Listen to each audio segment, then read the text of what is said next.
শাস্ত্রযুক্তে সুনিপুণ দৃঢ় শ্রদ্ধা যার, উত্তম অধিকারী সেই তারই সংসার। কলিযুগ পাবন অবতার পরম করুণাময় শ্রী শ্রী গৌরাঙ্গ সুন্দরের পরম অন্তরঙ্গ প্রিয় পার্শ্বদবর্য পূজ্যপাদ শ্রী কৃষ্ণদাস কবিরাজ গোস্বামী মহাশয় তাহার শ্রী শ্রী চৈতন্য চরিতামৃত নামক শ্রী গ্রন্থের মধ্য লীলার দ্বাবিংশ পরিচ্ছেদে সনাতন শিক্ষা প্রসঙ্গে অভিধেয় তত্ত্ব বর্ণনা করিতেছেন। কৃষ্ণ ভগতি অভিধেয় সার, অর্থাৎ জীবের একমাত্র কর্তব্য বস্তু। কেননা শ্রীকৃষ্ণ ভজনে সমস্ত সকল দেব দেবী সকলেরই ভজন হয়ে যায়। শ্রীকৃষ্ণের তৃপ্তিতেই সকলের তৃপ্তি। কৃষ্ণাতিরিক্ত বস্তুর অর্থাৎ অন্যান্য দেবদেবী সমস্ত তাহাদের তৃপ্তির জন্য কোনো স্বতন্ত্র অনুষ্ঠানের প্রয়োজন হয় না। এ সম্বন্ধে ইতিপূর্বে আমরা বিস্তারিত আলোচনা ও আস্বাদন করেছি। এখন এই যে কৃষ্ণ ভক্তি, শ্রীকৃষ্ণ ভজন, অধিকারের প্রভেদ আছে, অধিকারের কথা আছে। কৃষ্ণ ভজনে অধিকারী কে সে সম্বন্ধে বলা হয়েছে, শ্রদ্ধাবান জন হয় ভক্তে অধিকারী। যার শ্রদ্ধা জন্মেছে এইরূপ ব্যক্তি শ্রীকৃষ্ণ ভজনে অর্থাৎ ভক্তি ধর্ম যাজনের অধিকারী বা যোগ্য। শ্রদ্ধা কি সে সম্বন্ধে ইতিপূর্বে আলোচিত হয়েছে। কৃষ্ণ ভক্তি কইলে সর্বকর্মকৃত হয়। শাস্ত্রের এই বাণীতে যাহার শ্রদ্ধা জন্মেছে অর্থাৎ বিশ্বাস জন্মেছে, সুদৃঢ় বিশ্বাস, কোনো অবস্থাতে কোনো কারণে সেই বিশ্বাস ভঙ্গ হয় না, আর সেই বিশ্বাসে কোনো সংশয়ও আসে না। এ সম্বন্ধে স্বয়ং ভগবান শ্রীকৃষ্ণ তাঁর গীতাতে বলেছেন। গীতাতে প্রথমে সমস্ত কথা কর্মমার্গ, জ্ঞান মার্গ, যোগ মার্গ, ভক্তি মার্গের কথাও বর্ণনা করে কর্মযোগ, জ্ঞানযোগ, ভক্তিযোগ ইত্যাদি বর্ণনা করে সর্বশেষ গীতার শেষে অর্জুনকে বলছেন যে তোমাকে সর্বগুচ্ছতম কথা বলছি, সর্বশ্রেষ্ঠ এবং সর্বগুচ্ছতম অর্থাৎ অত্যন্ত গোপনীয় কথা। কি না মন্মনা ভব মদ্ভক্ত মজ্জাজিমাং নমস্কুরু। তুমি আমার হয়ে যাও, আমার ভজনা করো, আমার অর্চন পূজন করো, আমাকে নমস্কার করো, তাহলেই তোমার সর্বসিদ্ধি হয়ে যাবে। তোমার অন্য কোনো কিছু, কোনো প্রত্যাবায়, কোনো কিছুর অকরণে কোনো যে দোষ এ সম্বন্ধ কিছু লাগবে না। ইহাই হচ্ছে সার কথা এবং শ্রেষ্ঠ কথা, যে কৃষ্ণ ভজন করলে, শ্রীকৃষ্ণ ভক্তি করলে, শ্রীকৃষ্ণ সেবা করলে তার সমস্ত কিছু করা হয়ে যায়। এই বাক্যে ভগবানের এই যে আজ্ঞা মন্মনা ভব মদ্ভক্ত, এই বাক্যে যার সুদৃঢ় বিশ্বাস জন্মেছে তিনি হচ্ছেন যথার্থ শ্রদ্ধাবান, তিনি এই শুদ্ধ ভক্তি যাজনের যথার্থ অধিকারী। এই জন্যই বলছেন শ্রদ্ধাবান জন হন ভক্তে অধিকারী, ভক্তি ধর্ম যাজনের অধিকারী বা যোগ্য। কিন্তু শ্রদ্ধা তো সকলের প্রথমে আসে না।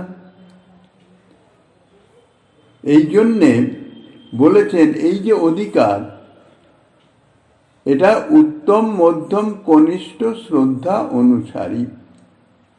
এই যে অধিকারী হবেন, ভক্তি ধর্ম যাজনের অধিকারী, উত্তম অধিকারী, মধ্যম অধিকারী, কনিষ্ঠ অধিকারী, তার শ্রদ্ধার অনুসারে, শ্রদ্ধার গাঢ়তার তারতম্য অনুসারে তিন রকমের অধিকারীর কথা বর্ণনা করেছেন, উত্তম অধিকারী, মধ্যম অধিকারী এবং কনিষ্ঠ অধিকারী। অর্থাৎ যারা প্রথমে ভক্তি ধর্মে প্রবৃত্ত হচ্ছেন তাঁরা হচ্ছেন কনিষ্ঠ অধিকারী, অর্থাৎ তাদের শ্রদ্ধা তত গাঢ় নয়। অর্থাৎ শাস্ত্র বাক্যে এই যে দৃঢ় বিশ্বাস যে কৃষ্ণ ভজন করলে সমস্ত কর্ম করা হয়ে যাবে, অর্থাৎ এমনি প্রতিটা মানুষের জন্ম হলে জন্মসূত্রে তারা পঞ্চঋণে আবদ্ধ হয়। দেবঋণ, পিতৃঋণ ইত্যাদি 5 রকমের ঋণের কথা আছে, যেটি তাদের বিভিন্ন কর্মের মাধ্যম দিয়ে সেই ঋণ পরিশোধ করতে হয়। কিন্তু সে যদি কৃষ্ণ ভজনে প্রবৃত্ত হয় তাহলে তার আর কোনো ঋণ থাকে না। অর্থাৎ কোনো কর্তব্য, সাংসারিক দায় দায়িত্ব ইত্যাদি তার আর বর্তায় না, কিন্তু কৃষ্ণ ভজনে প্রবৃত্ত হলে শ্রদ্ধা সহকারে। এখন প্রথমে সাধুমুখে হরিকথা শুনে কৃষ্ণ ভজনে প্রবৃত্ত হলো, কিন্তু শাস্ত্রের বাক্যে এই যে শাস্ত্রের কথা, কৃষ্ণ ভজন করলে আর কোনো কর্তব্য কর্মের কোনো কিছুর করার প্রয়োজন হয় না, ইহাতে তত দৃঢ় বিশ্বাস হয় না, সেটা করতে পারে না সে। এখন বিশ্বাস তো অন্তরের বস্তু, এটা তো গায়ের জোরে হবে না। ভজন করতে করতে ধীরে ধীরে ধীরে ধীরে যত চিত্ত পরিমার্জিত হবে, যত তার জড়জাগতিক বিষয়ের আসক্তি দূরীভূত হতে থাকবে, কম হতে থাকবে, চিত্ত শুদ্ধ হতে থাকবে, তত তার এই শ্রদ্ধাটি ধীরে ধীরে বর্ধিত হতে থাকবে, অর্থাৎ গাঢ় হতে থাকবে। এই জন্য প্রাথমিক অবস্থায় সে সংসারের সমস্ত কর্ম ইত্যাদি সেও করবে, শ্রীকৃষ্ণ ভজনও করবে। এটা হচ্ছে কনিষ্ঠ শ্রদ্ধা, কনিষ্ঠ অধিকারী। তা এই যে 3 রকমের, উত্তম অধিকারী, মধ্যম অধিকারী, কনিষ্ঠ অধিকারী, এই 3 অধিকারীর লক্ষণটা কি সেটা বলছেন। প্রথমে বলছেন উত্তম অধিকারীর লক্ষণ। শাস্ত্রযুক্তে সুনিপুণ দৃঢ় শ্রদ্ধা যার, উত্তম অধিকারী সেই তারয়ে সংসার। যার শ্রদ্ধান্ত অত্যন্ত দৃঢ়, অর্থাৎ অন্যের কোনো যুক্তি তর্ক বা অন্য কোনো প্রসঙ্গে যার শ্রদ্ধা বা যার এই দৃঢ় বিশ্বাস বিন্দুমাত্র বিচলিত হন না। কেননা তিনি শাস্ত্রজ্ঞ, শাস্ত্র সম্বন্ধে তিনি অভিজ্ঞ এবং শাস্ত্রমূলক যুক্তিতেও তিনি দক্ষ। অপরকেও তাহার বিশ্বাসের প্রতিকূল কোনো যুক্তি প্রদর্শন করলে তিনি সঙ্গে সঙ্গে শাস্ত্রীয় যুক্তির দ্বারা তাহার সেই যুক্তি খণ্ডন করে নিজের মতকে বজায় রাখতে তিনি সক্ষম। এই হচ্ছে এই উত্তম অধিকারীর লক্ষণ। শাস্ত্র যুক্তিতে সুনিপুণ, অর্থাৎ শাস্ত্র সম্বন্ধে অভিজ্ঞ। শাস্ত্রজ্ঞ না হলে তো শাস্ত্র বাক্যের দ্বারা তিনি তার মত বা বক্তব্য স্থাপন করতে পারবেন না। শাস্ত্রবিহিত আমি যা খুশি মুখে বলে দিলাম তা তো হবে না, শাস্ত্রীয় প্রমাণ চাই। শাস্ত্র প্রমাণ না দিলে কেউ তা মানবেও না, বিশ্বাসও করবে না। এই জন্য শাস্ত্রজ্ঞ হওয়া চাই, শাস্ত্রবিহিত যুক্তিতে সুনিপুণ মানে দক্ষ। এই যে উত্তম অধিকারী, উত্তম অধিকারী ভক্ত নিজের শ্রদ্ধা এবং সুনিপুণ শাস্ত্র যুক্তি দ্বারা অপরের যে ভুল বা ভ্রম তা তো দূর করে দেবেন, অপরকে ভক্তির পথে উন্মুখ করে দিতে পারেন, তার সংসার থেকে উদ্ধারের উপায় করে দিতে পারেন। এই জন্যেই বলছেন যে উত্তম অধিকারী সেই তারয়ে সংসার। নিজে তো উত্তম অধিকারী, শ্রীকৃষ্ণ ভজনের রত, তিনি তো উদ্ধার হয়েই গেছেন, কিন্তু তার এই শাস্ত্র যুক্তি ইত্যাদির দ্বারা, তার আচরণের দ্বারা, নিজের ভজনের দ্বারা তিনি অন্যকেও প্রভাবিত করতে পারেন এবং অন্যেও তার সেই আচরণ বা তার শাস্ত্রবাণীতে ইত্যাদিতে প্রভাবিত হয়ে শ্রীকৃষ্ণ ভজনে রত হয়ে সেও সংসার থেকে উদ্ধার হতে পারে। এই জন্যই বলেছেন সে তারয়ে সংসার। সে নিজে তো উদ্ধার হয়েই গেছেন, অপরকেও উদ্ধার করবার সামর্থ্য রাখেন, তিনি হচ্ছেন উত্তম অধিকারী। এ সম্বন্ধে একটি শাস্ত্রীয় প্রমাণ দিয়েছেন শ্লোকের মাধ্যমে। শাস্ত্রে যুক্তৌচ স্বনিপুণঃ সর্বথা দৃঢ় নিশ্চয় প্রৌঢ় শ্রদ্ধ অধিকারী য স ভক্তা উত্তম মতঃ। যিনি শাস্ত্রজ্ঞানে বা শাস্ত্রানুগত যুক্তি প্রদর্শনে অত্যন্ত নিপুণ, তত্ত্ব বিচার, সাধন বিচার, পুরুষার্থ বিচার, শ্রীকৃষ্ণই একমাত্র উপাস্য এবং প্রীতির বিষয়, এ বিষয়ে সর্বতোভাবে শাস্ত্রীয় সিদ্ধান্তের মাধ্যমে যিনি অপরের কোনো রকম প্রশ্ন বা সন্দেহ ইত্যাদি দূরীভূত করতে পারেন এবং নিজে তো সন্দেহ হলে শূন্যই, অপরের সন্দেহকেও দূর করতে পারেন এবং যার শ্রদ্ধাও অত্যন্ত গাঢ়, সুদৃঢ় এবং নিশ্চয়াত্মিকা। ভক্তি ধর্ম যাজনে তিনি উত্তম অধিকারী বলে কথিত হয়ে থাকেন। এবার মধ্যম অধিকারীর কথা বলছেন। শাস্ত্রে যুক্তৌ চ নিপুণ সর্বথা দৃঢ় নিশ্চয়। শাস্ত্রযুক্তি নাহি জানে, দৃঢ় শ্রদ্ধাবান, মধ্যম অধিকারী সেই মহাভাগ্যবান। এখন উত্তম অধিকারী জানি তিনি তো শাস্ত্র সম্বন্ধে অভিজ্ঞ। সকলেই তো শাস্ত্র সম্বন্ধে অভিজ্ঞ হতে পারেন না। শাস্ত্র তত্ত্ব ইত্যাদি সম্বন্ধে সকলেই অভিজ্ঞ নন। এখন যিনি শাস্ত্র জানেন না, শাস্ত্র যদি না জানেন, শাস্ত্র সম্বন্ধে যদি অভিজ্ঞ না হন, তাহলে শাস্ত্র যুক্তি সর্বক্ষেত্রে প্রদর্শন করাও তার পক্ষে সম্ভব হয় না। এই জন্যে যিনি শাস্ত্র জানেন না, সুতরাং শাস্ত্রীয় যুক্তি দ্বারা অপরের প্রতিকূলমূলক যে যুক্তি তা খণ্ডন করতে তিনি সমর্থ নন। কিন্তু অপরের প্রতিকূলমূলক যুক্তি দিলেই তিনি সেটা যে মানবেন তা নয়। তার যে অন্তরের বিশ্বাস সেটি অত্যন্ত সুদৃঢ়, সেই বিশ্বাস কোনো মতে নড়চড় হয় না। কিন্তু তার সেই বিশ্বাসের যে ভিত্তি, সে সম্বন্ধে কোনো শাস্ত্রীয় যুক্তি বা ইত্যাদি দিয়ে তার যে প্রতিকূল যে সমস্ত কথা যা আসছে সেটাকে তিনি খণ্ডন করতে সমর্থ নয়। কিন্তু প্রতিকূল কোনো কথার মাধ্যমে তার বিশ্বাসও একটুও চির ধরাতে পারবে না। এ জাতীয় সুদৃঢ় বিশ্বাস অপরের প্রতিকূল যুক্তির দ্বারা যা বিন্দুমাত্র বিচলিত হয় না, তিনি হচ্ছেন মধ্যম অধিকারী। শাস্ত্রযুক্তে অনিপুণ একথাও আছেন। নিপুণ অর্থাৎ দক্ষ, আর অনিপুণ মানে তিনি দক্ষ নন। কিছু কিছু শাস্ত্র জানেন, মহাজন মুখে কিছু কিছু শুনেছেন, সব কিছু জানেন, কিন্তু সম্যক রূপে জানেন না, খুব ভালো রূপে জানেন না। সুতরাং যখনই যেটা প্রয়োজন তদ অনুসারে শাস্ত্রীয় যুক্তি যে প্রদর্শন করবেন, সে বিষয়ে তিনি ততটা সমর্থ নন। এই জন্যে বলছেন তিনি অনিপুণ অর্থাৎ দক্ষ নন। কিছু কিছু যুক্তি দেখাতে পারেন, কিন্তু তার মনের যে বিশ্বাস, নিজের যে বিশ্বাস, সে সম্বন্ধে কোনো পরিবর্তন নাই, সেটা খুব সুদৃঢ়। কিন্তু অপরকে সেই বিশ্বাসের ভিত্তি সম্বন্ধে শাস্ত্রীয় প্রমাণ যথাযথ সবসময় দিতে পারেন না, কিছু কিছু পারেন। কিন্তু তাতে যিনি বিরুদ্ধবাদীর মত খণ্ডন করতে সমর্থ হন না। এই পয়ের প্রমাণ রূপে একটি শ্লোকের উদ্ধৃতি দিয়েছেন। বলছেন, য শাস্ত্রাদিস্ব নিপুণ শ্রদ্ধাবান স তু মধ্যম। যিনি শাস্ত্রজ্ঞানী এবং শাস্ত্রসম্মত যুক্তিবিন্যাসে বিশেষ নিপুণ নহেন, কিন্তু নিজে দৃঢ় শ্রদ্ধাবান, তিনি হচ্ছেন ভক্তি বিষয়ে মধ্যম অধিকারী। তিনি মধ্যম অধিকারী, তিনি নিজে তো উদ্ধার হয়ে যাবেন, কিন্তু অপরকে উদ্ধার করবার সম্বন্ধে তিনি ততটা সমর্থ নন। কেননা শাস্ত্রবাণী সম্বন্ধে শাস্ত্রযুক্তি ইত্যাদি না প্রদর্শন করলে তো অপরে আকৃষ্ট হবে না। অপরের কোনো যদি সংশয় প্রশ্ন থাকে, সেটাকে শাস্ত্র যুক্তির মাধ্যমে খণ্ডন করে দিতে হবে। যেহেতু শাস্ত্র সম্বন্ধে তিনি ততটা পারদর্শী নন, এই জন্য এই বিষয়ে তিনি ততটা সমর্থ নন।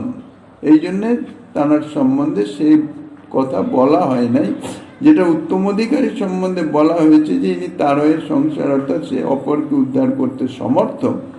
মধ্যম অধিকারীর তার দৃশ্য সামর্থ্য নাই। উদ্ধার হলেও হতে পারে, নাও হতে পারে। এরপরে কনিষ্ঠ, যাহার কোমল শ্রদ্ধা সে কনিষ্ঠ জন, ক্রমে ক্রমে তেহ ভক্ত হইবে উত্তম।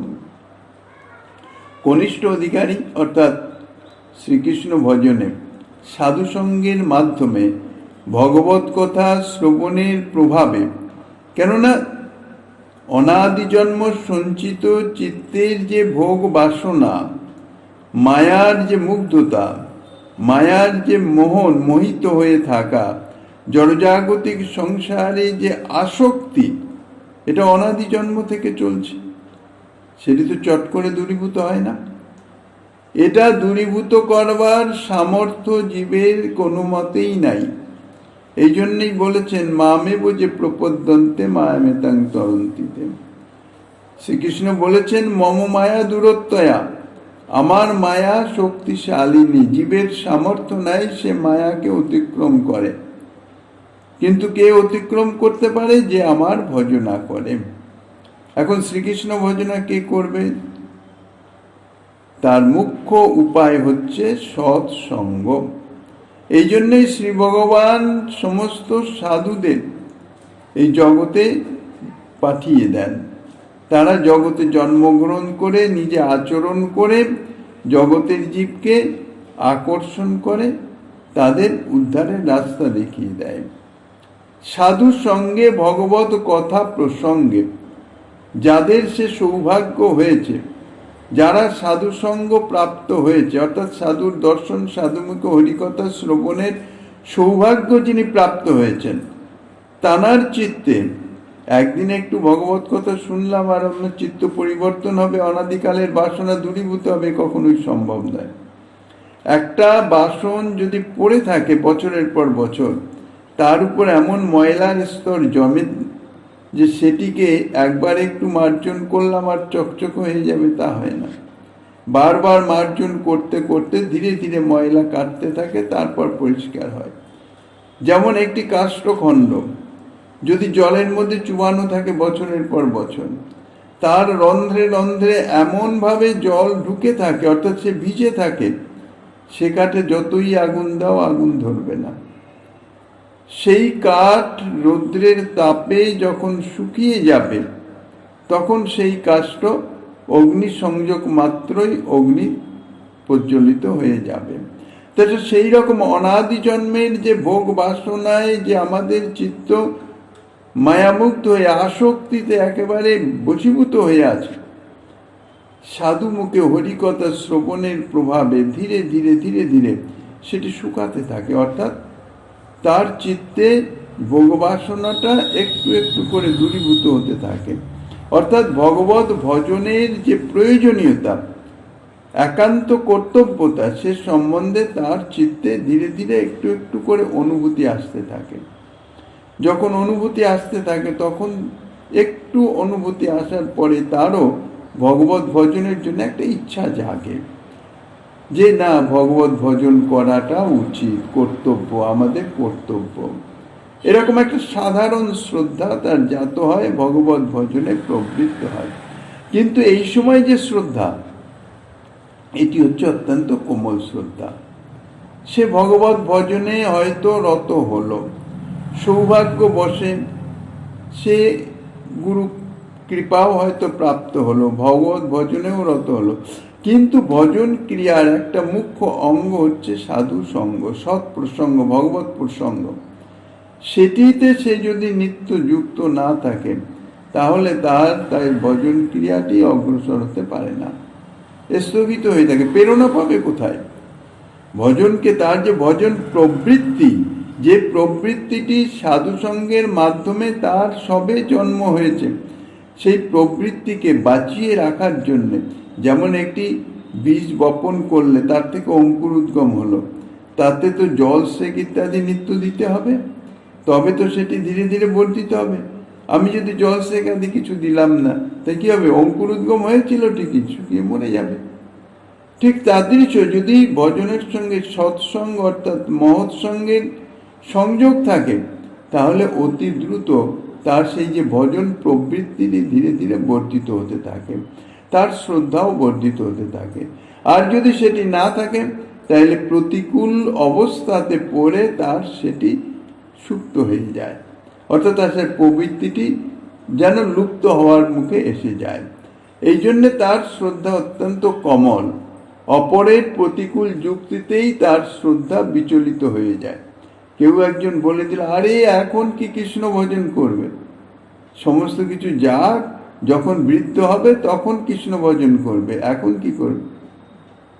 সে তার যে সেই প্রতিকূল যুক্তি, সেটা খণ্ডন করবার মতন তার সামর্থ্য নেই, কারণ তার তো বিষয়ভোগে আসক্তি, সে তার মনও চাইতেছে বিষয়ভোগ করতে।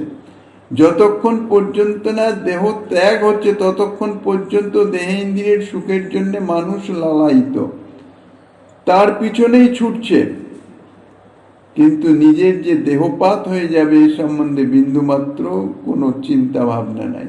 চোখের সম্মুখে দেখছে সুস্থ সবল শরীর ছেড়ে চলে গেল, দেহ পড়ে রইল, সমস্ত সংসার, তার যে এত কষ্টের অর্জিত ধন সম্পদ ইত্যাদি সব পড়ে রয়েছে, কিন্তু তবুও বিশ্বাস হয় না, মনে করে না আমি দীর্ঘকাল বাঁচব।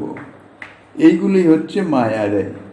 আর যারা এইরকম মায়ামুগ্ধ জীব, যারা শ্রীকৃষ্ণ ভজনের ধারের কাছে নাই, তারা সবসময় সেই জাতীয় যুক্তি প্রদান করে, আরে এখন কি তোমার ভজনের সময় হয়েছে, ওসব ভজন টজন কিছু নয়, সংসারে থাকো, সংসার করো, এটাই কর্তব্য।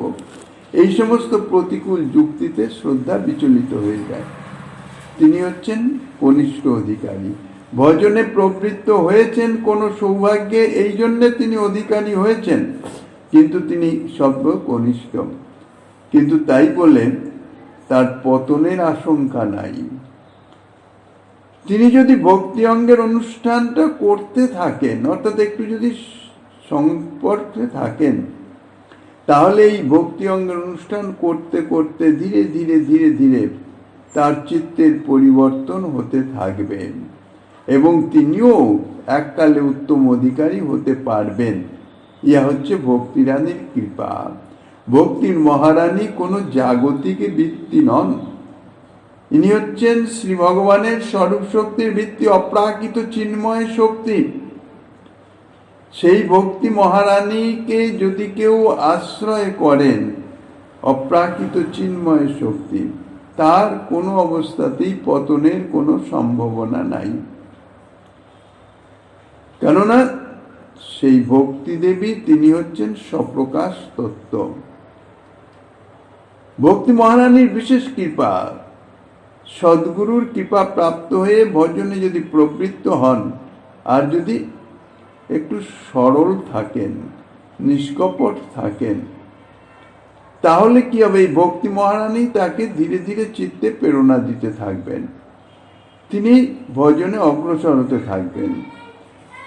যদি ভজনের সঙ্গে তার সংযোগ থাকে, আর যদি সংযোগ অর্থাৎ সৎসঙ্গের যদি তার সংযোগ না থাকে, তাহলে কিন্তু সেটি সম্ভব হবে না। কেননা জলবিহীন যেমন শুকিয়ে যাবে, মূলে রস না পেলে বৃক্ষ কি করে বাঁচবে, তার দৃশ্য সেই রস হচ্ছে সৎসঙ্গ, ভগবত কথা প্রসঙ্গ, সেটি চাই।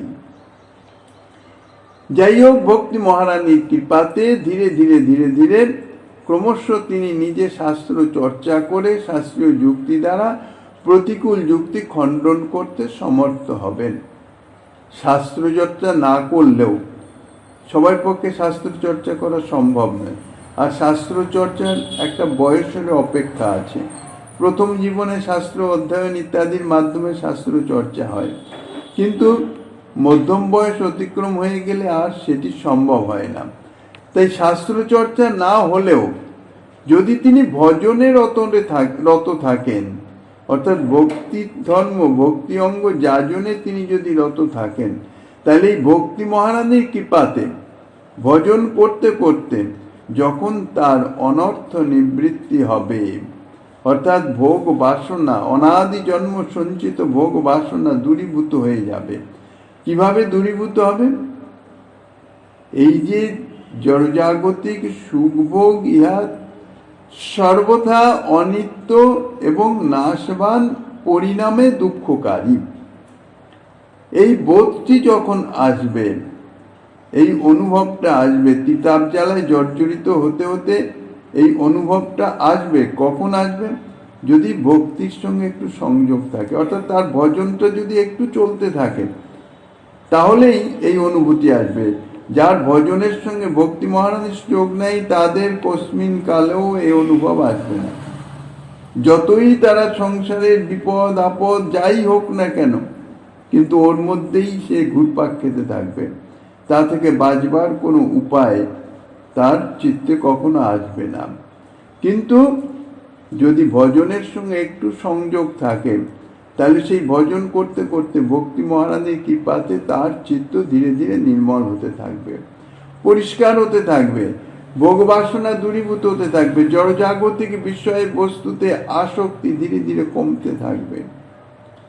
যখন একটা প্রগাঢ় দুরারোগ্য ব্যাধিতে আক্রান্ত হয়ে যায় মানুষ, তখন তার ভোগবাসনা ক্ষীণ হয়ে যায়।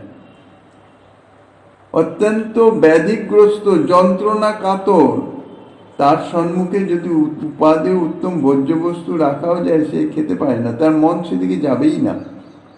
ঠিক তাদৃশ অবস্থা। ভজন করতে করতে ধীরে ধীরে তার মনের মধ্যে এমন একটা অবস্থা এসে যায়, জড়জাগতিক ভোগে সে নিষ্ক্রিয় হয়ে আসে, তার ভালোই লাগে না, চিত্তটি ধীরে ধীরে নির্মল হতে থাকে। শাস্ত্র যুক্তি সম্বন্ধে সে অভিজ্ঞ নয়, শাস্ত্র চর্চা সে করছে না। ভক্তি মহারানীর কৃপায় চিত্তে এ জাতীয় নিষ্ক্রিয়তা অর্থাৎ বৈরাগ্য ভাব সপ্রকাশ ধীরে ধীরে প্রকাশিত হতে থাকে। চিত্ত যত নির্মল হতে থাকবে ভক্তি ধর্ম আচরণে, তত এই ভাবটি প্রকাশ হবে, ততই সপ্রকাশ এই ভগবত তত্ত্ব তার চিত্তে শত স্ফুরিত হতে থাকবে। যখন সপ্রকাশ ভগবত তত্ত্ব যখন প্রকাশিত হবে, তখন সমস্ত শাস্ত্র তার চিত্তে আপনা প্রকাশিত হবে, স্ফূর্তি প্রাপ্ত হবে। তখন তিনি প্রতিকূল যুক্তি আদি অনায়াসে খণ্ডন করতে সমর্থ হয়ে যাবেন, এবং সেটি কিরকম? প্রত্যক্ষ দর্শনের মতন সমস্ত তত্ত্বই তার অবগত হয়ে যাবে। এই জন্যেই বলেছেন যে কনিষ্ঠ তিনি ঠিক, কিন্তু ক্রমে ক্রমে দেহভক্ত হইবে উত্তম। ভজনের সঙ্গে যদি সংযোগ থাকে, সংস্পর্শ থাকে, ছেদ না হয়ে যায়, বিচ্ছিন্ন না হয়ে যায়, তাহলে সেই ভজন ক্রিয়াই ধীরে ধীরে যত সময়ই লাগুক তাকে ধীরে ধীরে উত্তম অধিকারীতে পরিণত করে দিবে। শাস্ত্রে তাই বলেছেন, যো ভবেত কোমল শ্রদ্ধ সকনিষ্ঠ নিকদ্যতে। অর্থাৎ শাস্ত্রজ্ঞানী কি শাস্ত্রসম্মত যুক্তিবিন্যাসে নিপুণতা তো দূরের কথা, যাহার শ্রদ্ধাও কোমল, অর্থাৎ বিরুদ্ধ তর্কাদি দ্বারা যাহার শ্রদ্ধা অনায়াসে টলে যায়, তিনি ভক্তি বিষয়ে হচ্ছেন কনিষ্ঠ অধিকারী। কিন্তু তার সম্বন্ধে চিন্তার কারণ নাই, ক্রমে ক্রমে সেও উত্তম অধিকারীতে পর্যবসিত অর্থাৎ পরিণত হবেন, যদি ভক্তির সঙ্গে সংস্পর্শ থাকে। রতিপ্রেম তারতম্যে ভক্ত তরতম, একাদশ স্কন্ধে তার করিয়াছে লক্ষণ। এই শ্রদ্ধার তারতম্য অনুসারে তিন প্রকারের যে ভক্তের অধিকারীর কথা বললেন, এখন রতি এবং প্রেমের তারতম্য অনুসারে উত্তম মধ্যম কনিষ্ঠ এই তিন রকম ভক্তের কথা বলছেন। পরবর্তী শ্লোকে তাদের লক্ষণ আদিও বর্ণনা হয়েছে। আব্রহ্ম স্তম্ভ পর্যন্ত সকলের মধ্যে যিনি ভগবত ভাব অনুভব করেন, অর্থাৎ ভগবানের প্রতি নিজে যে ভাব পোষণ করেন, যিনি মনে করেন অন্যান্য সকলেও ভগবানের প্রতি ঠিক সেই ভাবই পোষণ করে থাকেন, অথবা যিনি মনে করেন সকলের মধ্যেই ভগবান আছেন, মনে করে না, এটা বাস্তব সত্য কথা, পরমাত্মা রূপে তিনি সব জীবের মধ্যেই অধিষ্ঠিত আছেন, এই অনুভবটি যার আসে, আমরা সেটা জানি ঠিকই, সর্বজীবে তিনি বিরাজমান, এটা আমাদের অজানা নয়, এবং তিনি বিরাজমান বলেই তারা চলনশীল, তাদের চৈতন্য সম্পন্ন, তাদের ক্রিয়া চলছে, নইলে তিনি না থাকলে তো মৃত সব। সেটা আমরা জানি ঠিকই, কিন্তু মানি না, মানতে পারি না। যখনই নিজের স্বার্থে কোনো আঘাত লাগে, তখনই তার উপর নিজের প্রতিশোধ স্প্রিয়া এসে যায়। দু চার কথা বলেই দিলাম, শুনিয়েই দিলাম, তখন মনে আসে না যে তার মধ্যেও ভগবান বিরাজিত হয়ে আমাকে এই কথা শুনিয়েছেন, বা এই উপদেশ দিচ্ছেন, বা এইভাবে বলছেন। তো যিনি, যার অন্তরে সে অনুভব এসেছে বাসুদেবম সর্বম, এই অনুভব যার মধ্যে এসেছে, সমাত্মা সুদুর্লভ, তদ্জাতীয় মহাত্মা দুর্লভ। অর্থাৎ ভগবানের প্রতি নিজে যে ভাব পোষণ করেন, অথবা সর্বভূতে ভগবান বিদ্যমান আছেন, সকলের মধ্যেই ভগবানের নিরতিশয় ঐশ্বর্য ব্যক্ত আছে বলে যিনি অনুভব করেন, এবং আব্রহ্ম স্তম্ভ পর্যন্ত সকলেই ভগবানের মধ্যে আছেন।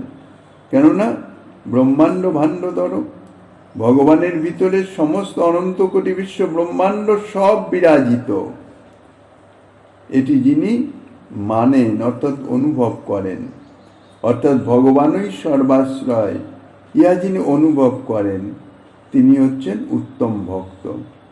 তিনি সর্বত্র সমদর্শী, কেননা তার চিত্তে তো যাহা যাহা নেত্র পড়ে তাহা কৃষ্ণ স্ফুরে। স্থবর জঙ্গম দেখে না দেখে তার মূর্তি, যাহা যাহা নেত্র পড়ে তাহা ইষ্ট স্ফূর্তি।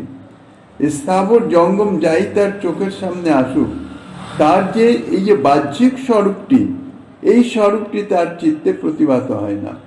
তার যে অন্তর্নিহিত স্বরূপ, অর্থাৎ তার মধ্যে অধিষ্ঠিত যে ভগবৎ স্বরূপ, সেই ভগবৎ স্বরূপ তার চিত্তে প্রতিফলিত হয়, অনুভূত হয়। তিনি হচ্ছেন এখন বাধ্য হয়ে তিনি সর্বসমদর্শী, সর্বত্রই তিনি ইষ্টদেবকেই দেখছেন, কাজেই সর্বত্রই তিনি সমান। যিনি ঈশ্বরের প্রেম, ভক্তের প্রতি মৈত্রী, অজ্ঞান জীবের প্রতি কৃপা এবং বিদ্বেষ ভাবাপন্ন জীবের প্রতি উপেক্ষা প্রদর্শন করেন। যিনি উত্তম অধিকারী, তিনি কিন্তু সর্বভূতে সমদর্শী। তানার কেহ দেশ্য নাই, কেহ প্রিয়ও নাই, সকলের প্রতি সমান। কেউ তারে দুটো কটু কথা বলে দিক, গালাগালি দিক, তার প্রতিও কোনো বিদ্বেষ ভাব নাই, কোনো কিছু নাই। আর কেউ তার খুব প্রশংসা করুক, তার প্রতিও কোনো বিন্দুমাত্র আদরের ভাব নাই। তিনি উত্তম সর্বদর্শী, কেননা যিনি দুর্ব্যবহার করছেন তার মধ্যেও ভগবান আছেন, ভগবানই তার মধ্যে দিয়ে দুর্ব্যবহার করিয়ে দিচ্ছেন কোনো প্রয়োজনে। আর যিনি প্রশংসা করছেন তার মধ্যেও ভগবান আছেন, ভগবানই প্রশংসা করাচ্ছেন কোনো প্রয়োজনে। এতে আমার কিছু যায় আসে না, যা কিছু সব ভগবানের লীলা। এই অনুভব করে তিনি সমদর্শী হয়ে যান। কিন্তু যিনি মধ্যম ভক্ত, তিনি তাদৃশ্য হতে পারেন না, সমদর্শী হতে পারেন না, কেননা তিনি তাদৃশ্য অবস্থায় উন্নীত হন নাই।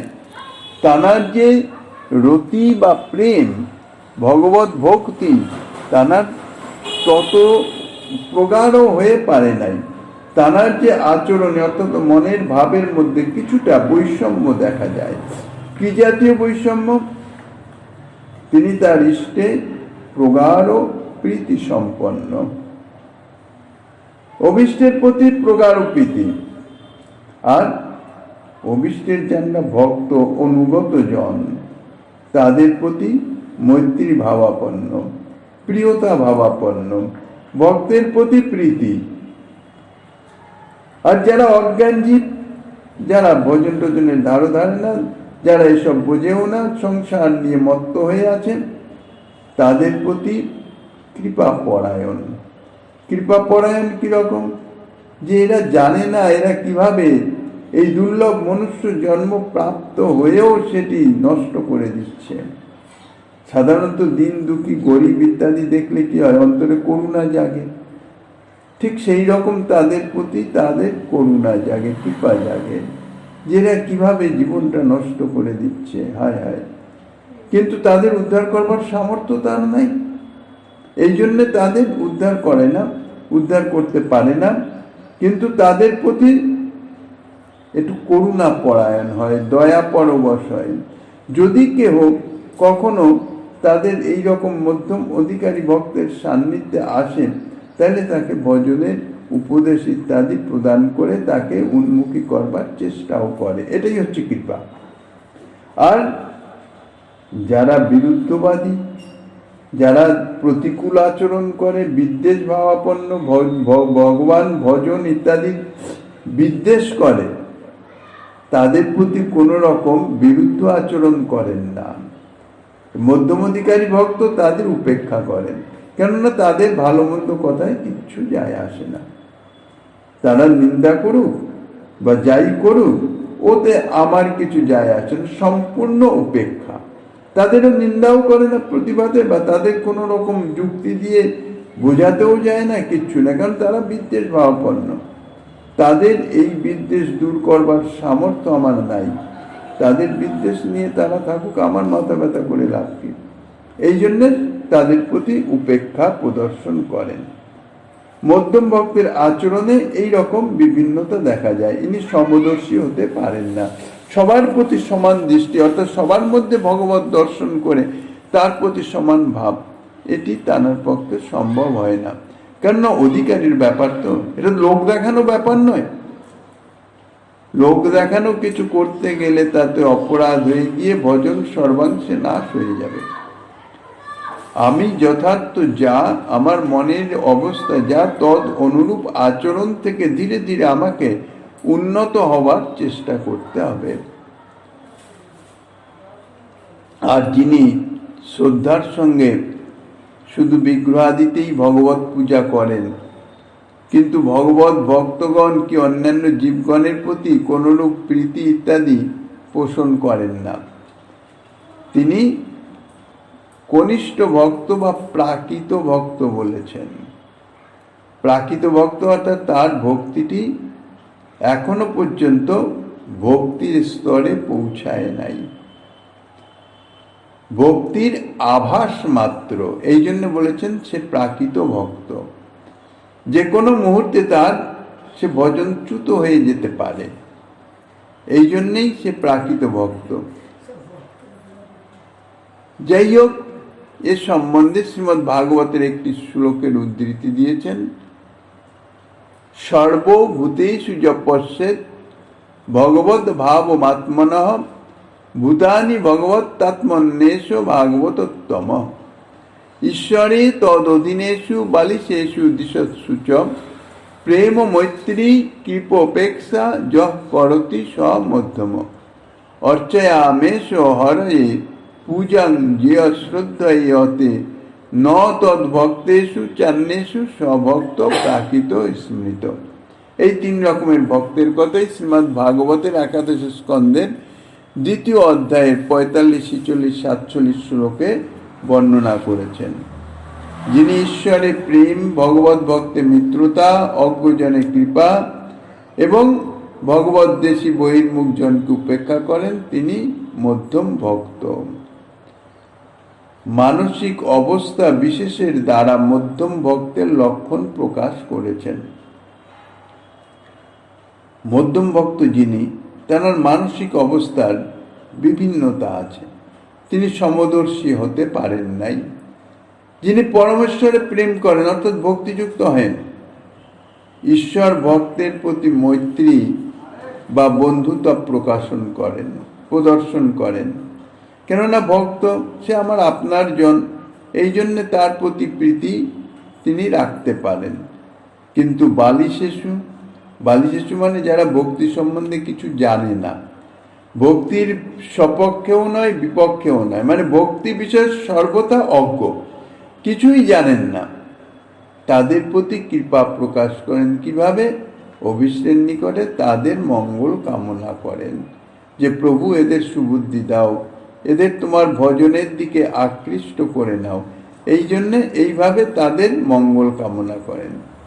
আর দিশৎসু অর্থাৎ ভগবদ্দেশী বহির্মুখ লোক, যারা ভগবানের ভক্তের সরাসরি বিদ্বেষ করে, নিন্দা করে, সেই সমস্ত লোকদিগের সম্বন্ধে ভালো মন্দ কিছুই নয়, তাদের মঙ্গল কামনা করেন না, অমঙ্গল কামনা করেন না, তাদের সর্বদা উপেক্ষা করেন, তাদের দিকে দৃষ্টিই দেন না, তাদের কোনো কথা শোনেনই না। ইনি হচ্ছেন মধ্যম ভক্ত। সর্বত্র ভগবত প্রেমের স্ফূর্তিতে উত্তম ভক্ত সকলের প্রতি সমভাবাপন্ন, কেননা তার সে সামর্থ্য আছে। বিদ্বেষ পরায়ণ ভগবত বিদ্বেষী বহির্মুখজন, তাদেরও ভগবত উন্মুখী করবার সামর্থ্য উত্তম অধিকারী ভক্তের আছে। বহু নিদর্শন ভক্তের চরিত্রে পাওয়া যায়। এইরকম অত্যন্ত কুখ্যাত দস্যু ডাকাতকে পর্যন্ত মুহূর্তের মধ্যে ভক্তে পরিণত করে দেন। দিয়েছেন, সেরকম নিদর্শন আছে। এরা উত্তম ভক্ত। এনাদের কাছে কোনো বিদ্বেষ ভাবাপন্ন নেই, সে ভগবত বিদ্বেষী হোক আর ভগবত সম্বন্ধে অজ্ঞই হোক আর ভগবত ভক্তই হোক, সকলের প্রতি সমভাবাপন্ন উত্তম ভক্তের এই লক্ষণ। মধ্যম ভক্তের সেরকম হয় না, কেননা তিনি সমদর্শী হতে পারেন নাই, তার মানসিক অবস্থা ততদূর উন্নত হয় নাই। সর্বত্র সমদৃষ্টি সম্পন্ন হওয়ার মতো মনের অবস্থা তার হয় নাই, আর জোর করে তো কিছু করা যাবে না। এই জন্য উত্তম ভক্ত মধ্যে তিনি গণ্য হতে পারেন না। আর যিনি শ্রদ্ধাপূর্বক প্রতিমাতেই হরিকে পূজা করেন, অর্থাৎ শ্রী বিগ্রহের সেবা করেন, যতটা শ্রদ্ধা ততটা শ্রদ্ধা সহকারেই করেন, কিন্তু হরি ভক্তকে অর্থাৎ কোনো ভক্তের প্রতি তার ততটা আদর বুদ্ধি নাই। ভক্ত যে ভগবান এবং ভক্ত যে সমান, এবং ভগবান এমন বলেছেন যে আমার থেকে আমার ভক্ত বড়। আমার ভক্তের পূজা করলে অর্থাৎ আরাধনা করলে, আপ্যায়ন করলে, ভক্তের সন্তোষ বিধান করলে আমি বেশি সন্তোষ লাভ করি। তো সেই ভক্তর প্রতি যার বিন্দুমাত্র আদর শ্রদ্ধা কিছু নাই, ভক্তের মহিমা সম্বন্ধে যে কিছুই জানে না, তাদৃশ জেনে শুধু ভক্তিতে প্রবর্তিত হয়েছে, নিজের ভজন অর্থাৎ নিজে বিগ্রহ বা ঠাকুর বা চিত্রপট যাই করে তাতে অর্চনাদি করেন, এই পর্যন্ত। ভক্ত সম্বন্ধে কোনোই নেই, ভক্তের প্রতি কোনো শ্রদ্ধাও নাই, ভক্তকে নিজের আপনজন বলে মনেও করেন না। তিনি হচ্ছেন কনিষ্ঠ ভক্ত বা প্রাকৃত ভক্ত। কায়িক লক্ষণে এবং কিঞ্চিত মানসিক লক্ষণের দ্বারা এই কনিষ্ঠ ভক্তের পরিচয়। যিনি কেবল প্রতিমাতেই শ্রদ্ধাপূর্বক ভগবত পুজো করে থাকেন, ইয়া হচ্ছে কায়িক লক্ষণ।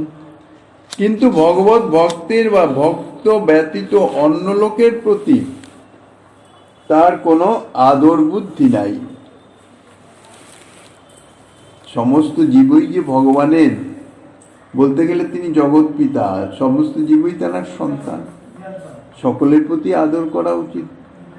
তা সেটি যিনি করেন না তাকে প্রাকৃত বা কনিষ্ঠ ভক্ত বলে। এইরূপ ভক্তের প্রতিমা পূজাতেও যে শ্রদ্ধা, তাহা শাস্ত্রার্থের অনুভবজনিত শ্রদ্ধা নয়, তা হচ্ছে লোক ও পরম্পরা প্রাপ্ত শ্রদ্ধা। এইরূপ শ্রদ্ধাকে আন্তরিক শ্রদ্ধা বলা যায় না। শ্রদ্ধা আন্তরিক হলে ভগবানের প্রতি কিছু প্রীতি জন্মাত, এবং ভগবানের প্রীতি জন্মালে ভক্ত মহাত্ম তিনি অবগত হতে পারতেন, তার অনুভব হতো।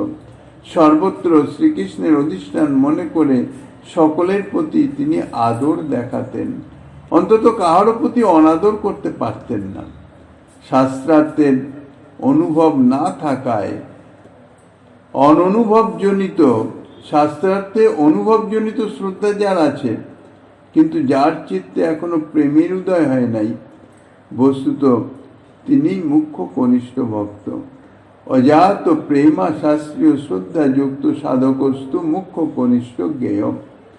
এই শ্লোকে প্রাকৃত ভক্ত শব্দের যিনি সম্প্রতি মাত্র ভজন আরম্ভ করেছেন, অধুনৈব প্রারব্ধ ভক্তি, কিন্তু ভজন ব্যাপারে এখনো যার চিত্তে কোনরূপ ক্রিয়া প্রকাশ করতে পারে নাই, সকলকে আদর করবার উপযোগিনী মানসিক অবস্থাও এখনো যার হয় নাই, তাকেই বোঝাচ্ছে, এবং তিনি কনিষ্ঠ ভক্ত। এখানে বৈষ্ণবের অর্থাৎ ভক্তের গুণের উল্লেখ করে ভক্তের লক্ষণ যা প্রকাশ করিতেছেন, শ্রীমন মহাপ্রভু গিরিধারীলালের কৃপা হলে আগামী দিনে আস্বাদনের বাসনা রেখে অদ্যকার শ্রীচৈতন্য কথার এখানেই বিশ্রাম।